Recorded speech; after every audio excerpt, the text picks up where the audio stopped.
Welcome to Curvo of Science. Don't forget to subscribe. अस्सलाम वालेकुम students. तो हम लोग न्यूमेरिकल्स कर रहे थे चैप्टर नंबर 1 के, और हमने 5 न्यूमेरिकल कर लिए। तो अब हम न्यूमेरिकल नंबर 1.6 से स्टार्ट करते हैं। न्यूमेरिकल नंबर 1.6 में वो हमें कोई वैल्यू दे देता है और पूछता है कि उस वैल्यू में कितनी सिग्निफिकेंट फिगर्स हैं। तो हमने बतानी है कि कितनी सिग्निफिकेंट फिगर्स हैं। जरा गौर कीजिएगा, ये पहला नंबर है आपके पास 0.0045। अगर आप गौर करें तो 4 और 5 ये तो वैसे ही सिग्निफिकेंट होते हैं, क्योंकि आपको पता है 1 से 9 तक जो भी नंबर आए वो सिग्निफिकेंट होता है। तो 4 और 5 सिग्निफिकेंट है। हमने रूल पढ़ा था कि अगर सिग्निफिकेंट के लेफ्ट साइड पर 0 आए तो वो सिग्निफिकेंट नहीं होते। इसका मतलब है कि इसमें सिर्फ ये 2 सिग्निफिकेंट फिगर्स हैं। तो आप इसके आंसर में यहां पर लिख देंगे कि ये जो नंबर है इसमें सिर्फ और सिर्फ 2 सिग्निफिकेंट फिगर्स हैं, and that will be your answer. और मोस्टली इसमें से एमसीक्यूज ही आएंगे या शॉर्ट क्वेश्चन। सो ये वाला जो न्यूमेरिकल का हिस्सा है ये शॉर्ट क्वेश्चन या एमसीक्यूज में पूछा जाता है। इस वाले को देखें, 2 तो सिग्निफिकेंट है क्योंकि 1 और 9 के बीच में आता है। 4 और 7 भी सिग्निफिकेंट है क्योंकि ये भी 1 से 9 तक है। और आपने पढ़ा था कि 2 सिग्निफिकेंट के दरमियान वाला 0 भी सिग्निफिकेंट। तो कुल मिला के इसमें कितने सिग्निफिकेंट फिगर हुए? 4। तो अब इसके आंसर में लिख देंगे 4 सिग्निफिकेंट फिगर्स। इसमें टोटल 4 सिग्निफिकेंट फिगर्स हैं। तो इस तरह से आपने इसको याद रखना है। उसके बाद अगला हमारे पास है 3.40 मीटर। तो इसमें ये 3 भी सिग्निफिकेंट, 4 भी सिग्निफिकेंट, क्योंकि नॉन जीरो है, यानी 1 और 9 के बीच में आता है। और आपने पढ़ा था कि पॉइंट के बाद ये पॉइंट है और उसके बाद राइट साइड पर जो 0 आता है वो भी सिग्निफिकेंट होता है। तो इसमें कुल मिलाकर कितनी सिग्निफिकेंट फिगर्स हुई? 3। तो इसके आंसर में आप लिख देंगे 3 सिग्निफिकेंट फिगर्स। इसमें कुल मिलाकर 3 सिग्निफिकेंट नंबर्स हैं या 3 सिग्निफिकेंट फिगर्स हैं। डी वाले हिस्से में आपके पास साइंटिफिक नोटेशन है, और साइंटिफिक नोटेशन का रूल क्या था कि पावर को छोड़ देते हैं, पावर को इग्नोर कर देते हैं, बाकी को देख लेते हैं। 3 सिग्निफिकेंट है, 4 और 2 भी सिग्निफिकेंट है, और राइट साइड पर है, मतलब डेसिमल के राइट साइड पर 0 है, तो वो भी सिग्निफिकेंट है। तो टोटल कितनी सिग्निफिकेंट फिगर्स हुई? 4। तो आप इसमें लिख देंगे 4 सिग्निफिकेंट फिगर्स। इसमें कुल मिलाकर 4 सिग्निफिकेंट फिगर्स हैं। तो ये देखेंगे हमने क्वेश्चन नंबर या न्यूमेरिकल नंबर 1.6 को यहां पर सॉल्व कर लिया है। उसके बाद हमारे पास है न्यूमेरिकल नंबर 1.7, जिसमें उसने हमें नंबर दिया है और उसको कहा है साइंटिफिक नोटेशन में कन्वर्ट करने का, यानी इस नंबर को साइंटिफिक नोटेशन में कन्वर्ट करना है। तो कैसे करेंगे जरा गौर कीजिएगा। ये आपके पास नंबर है, इसको पहले एज इट इज लिख लेते हैं, 0.0035 मीटर्स। अब यहां देखें कि ये पॉइंट यहां है, इसको 3 के आगे होना चाहिए, पहली वैल्यू के आगे। सो 1, 2 और ये 3। तो 3 के आगे जाने के लिए इसको कितने जंप करना पड़े हैं? 3 जंप करना पड़े हैं। मतलब अगर मैं इसको यहां सॉल्व करूं तो मैं लिख सकता हूं 0 बल्कि ये 3 के आगे चला गया तो वो पॉइंट बन जाएगा 3.5, क्योंकि यहां पर हमने 3 जंप किए हैं तो ये बन जाएगा 3.5। उसके बाद चूंकि यहां पर 3 जंप हुए हैं तो हमारे पास आएगा 10 की पावर 3। लेकिन चूंकि मैं लेफ्ट से राइट गया हूं तो आपको पता है पावर माइनस आएगी, साथ आएगा मीटर। तो देखें इस तरीके से आप इसको सॉल्व कर सकते हैं। This is your answer. उसके बाद ये वाला हिस्सा, अक्सर बच्चे कहते हैं सर ये तो पहले साइंटिफिक नोटेशन है, इसको क्या कर रहे हैं अब हम साइंटिफिक नोटेशन में कन्वर्ट करके।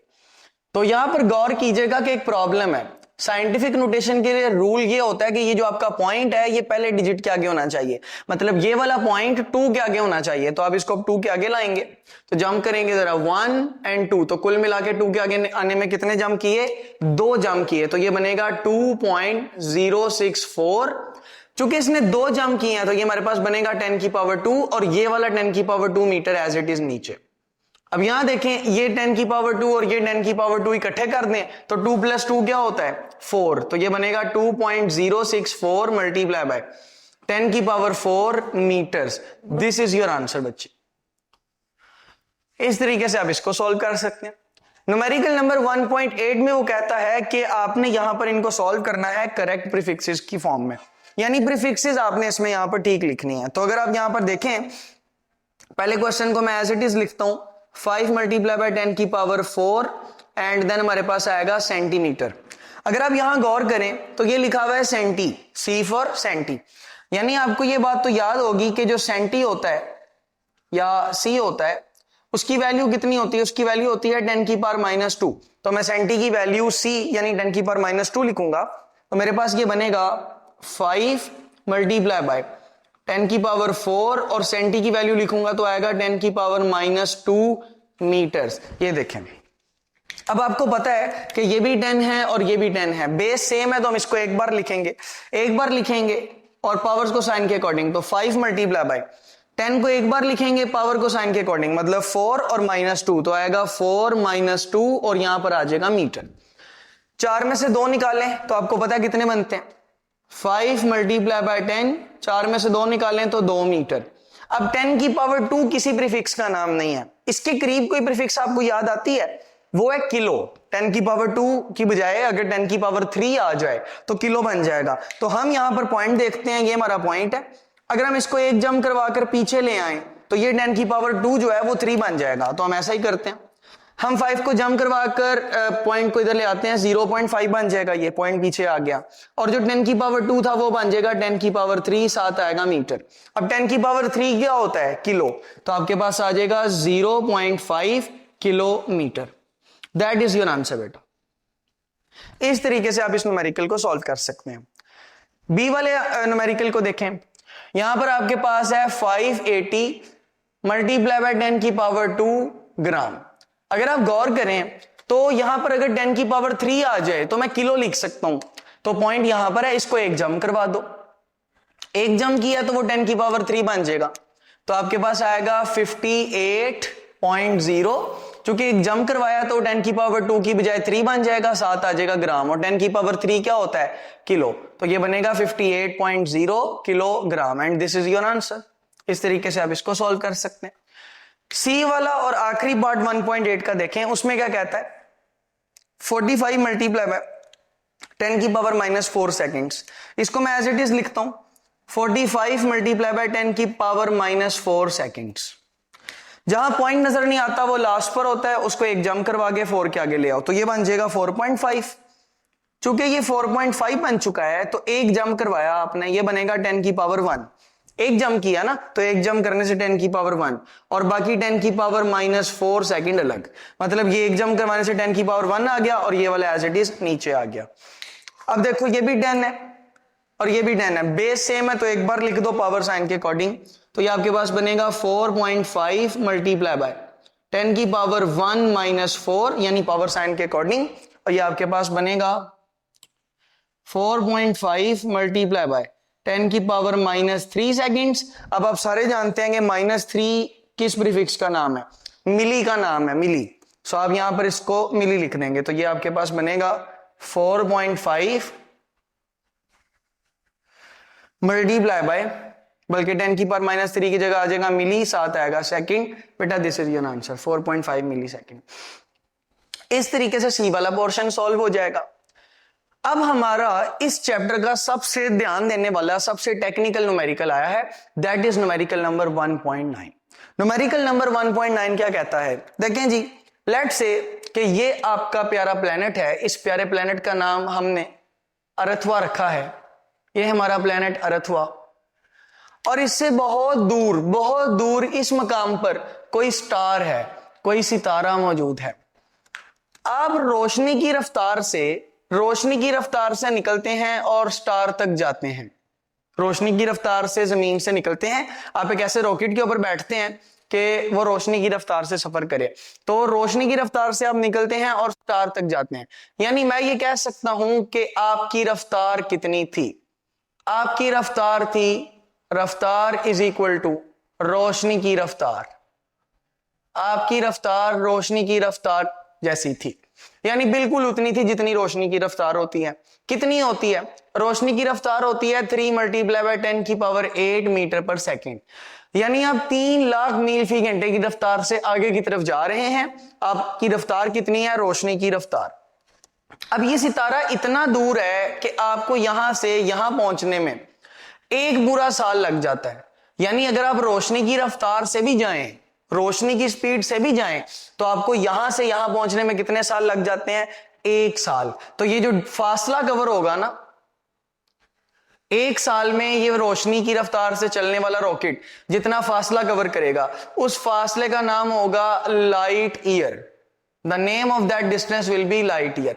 आई होप सो कि आपको ये कहानी समझ आई होगी। मैं एक दफा फिर बता देता हूं, हमारा मेन कॉन्सेप्ट और हमारा मेन ताल्लुक इसके साथ है, लाइट ईयर के साथ। क्या लाइट ईयर क्या होता है? अक्सर बच्चे इसके नाम में जब ईयर सुनते हैं ना तो वो समझते हैं कि ये टाइम का यूनिट होगा। ईयर हम नॉर्मली टाइम को कहते हैं, लेकिन ये ईयर नहीं है, ये लाइट ईयर है। लाइट ईयर का मतलब क्या है? लाइट ईयर का मतलब है वो फासला जो रोशनी एक साल में कवर करती है। क्या? वो फासला जो रोशनी एक साल में कवर करती है।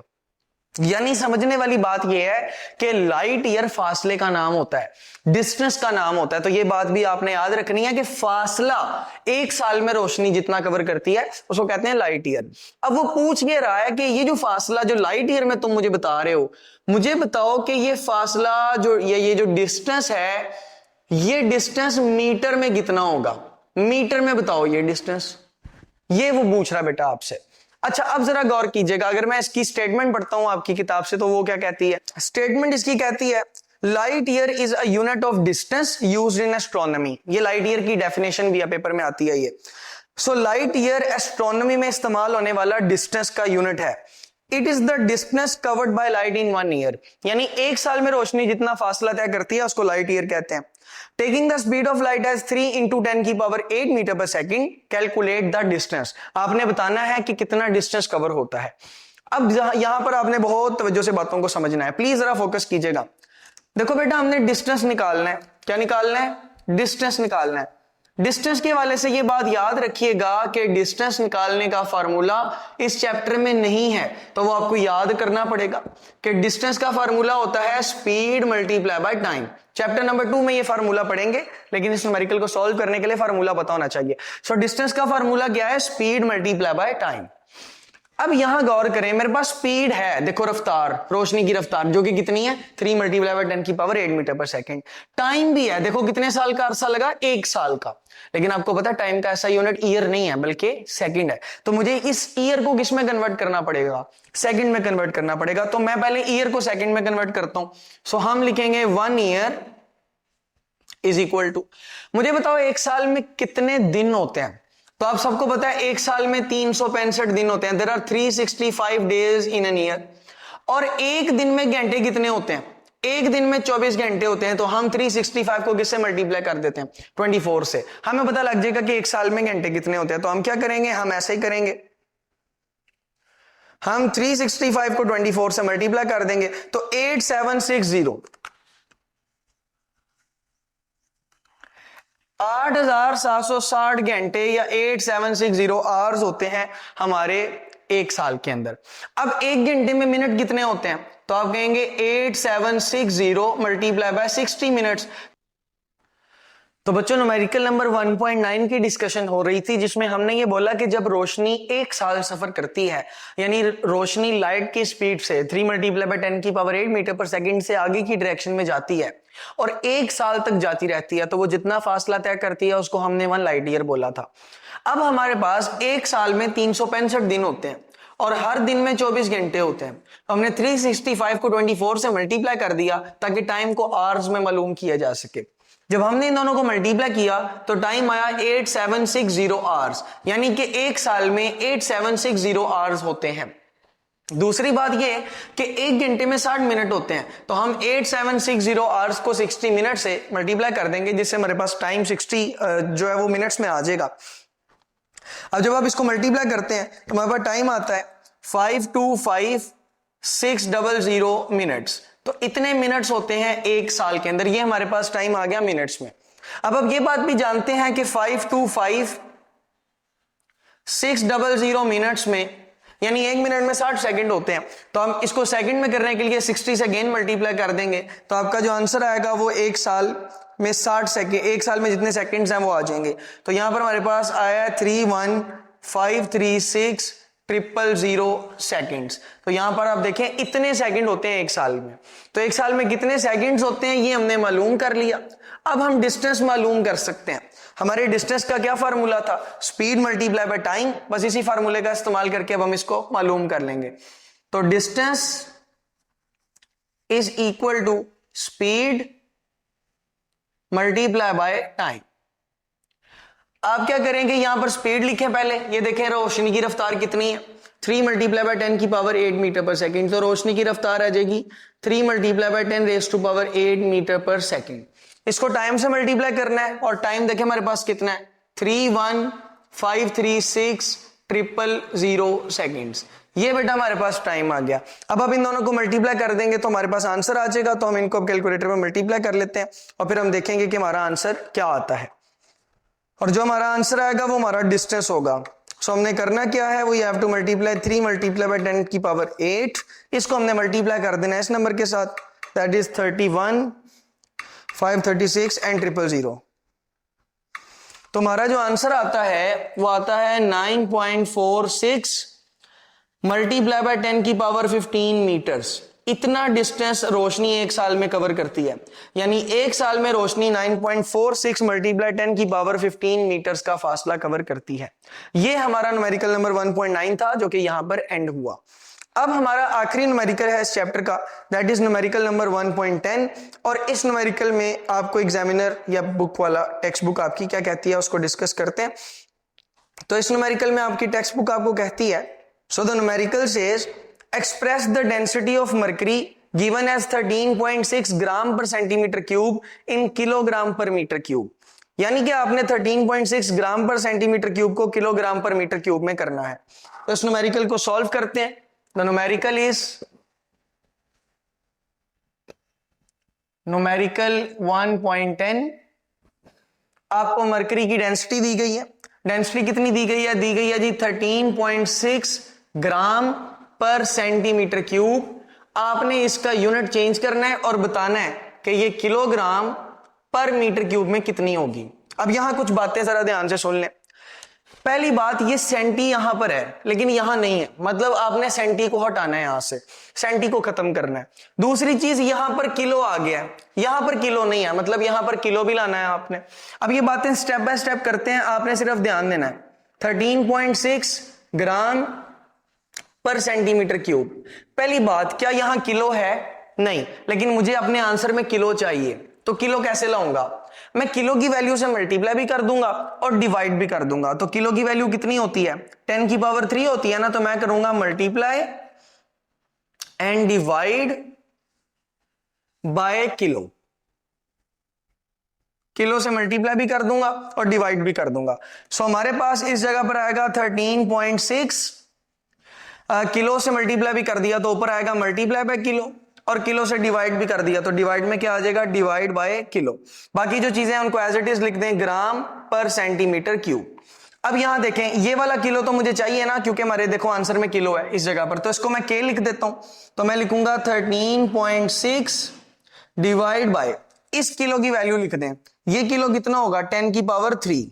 बाकी ये वाले किलो को के लिख दें, साथ लिखें ग्राम, साथ लिखें पर सेंटीमीटर क्यूब।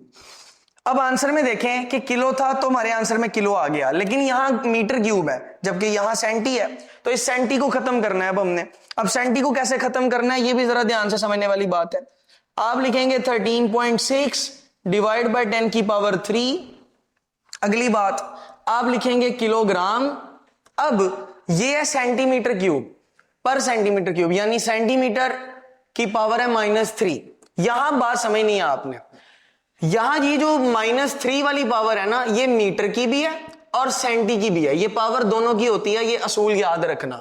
इसका मतलब है कि सेंटी की पावर भी -3 है और मीटर की पावर भी -3 है। तो मैं इस पूरे डिजिट को ऐसे लिख सकता हूं कि नहीं लिख सकता? बड़ी सिंपल सी बात है, ठीक है जी। इस तरह से मैंने इस डिजिट को लिख दिया। अब आप देखें कि सेंटी की वैल्यू कितनी होती है।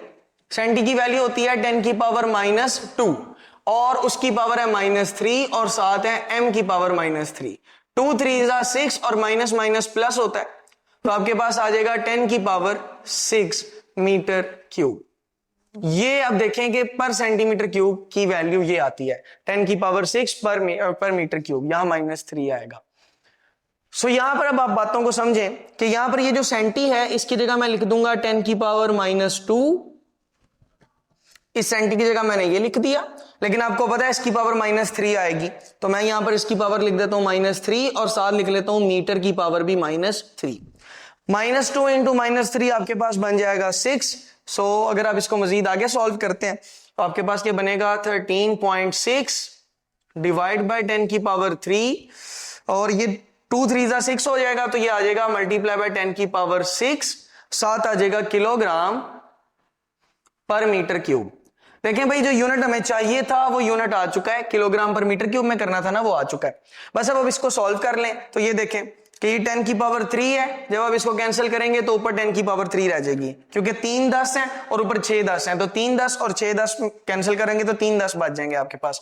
सो answer will be 13.6 multiply by 10 की पावर 3 किलोग्राम पर मीटर क्यूब।